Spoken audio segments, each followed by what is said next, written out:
So, hi! Parang ang tagal ko nang hindi nag-upload. Hindi parang, ang tagal na. Parang 4 years. So, ito na ulit yung first upload ko. Today, pagtapos kong ihatid yung anak kong lalaki, yung bunso sa nursery, which is Barnahaga yung tawag nila dito. Dumiretso ako sa center, sa yung mall, sa store center. So, while walking, nakita ko, parang, kasi sarado pa sila that time. Hindi sarado, open na yung mall, pero sarado pa lahat ng shop. So, pagpasok ko, kasi may 8 minutes pa bago sila magbukas. Yung isang shop bukas na, tas may isang tao, nakatayo siya dun sa harapan.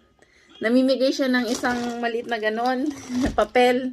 Yung pala, parang nirenovate nila yung area nila. Hindi ko alam kung ganon. Tapos, kabubukas nila. Tapos, ang first 100 customer, may goodie bag.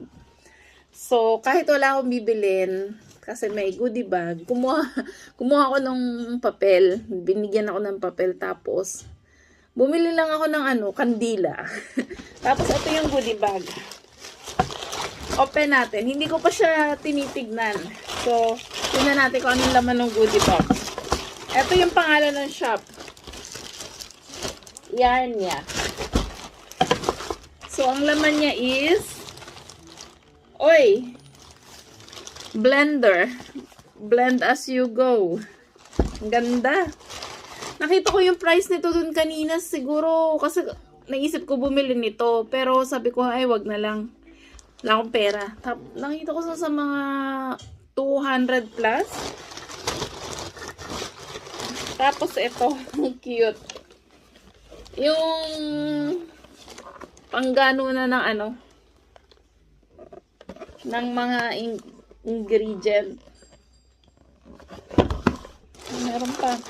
Tapos eto, scissor. Nakita ko rin to dun kanina. Nasa 100 plus to. 199 ata. Tumbler. Maliit na tumbler. Hindi ko alam kung magkano.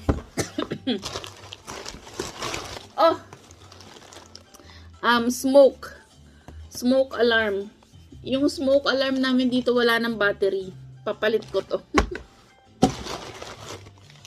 Tapos tignan mo, nag-ano rin ako nito kanina, nagtingin ako kanina. Kaso, yung malaki ng konti dito is 70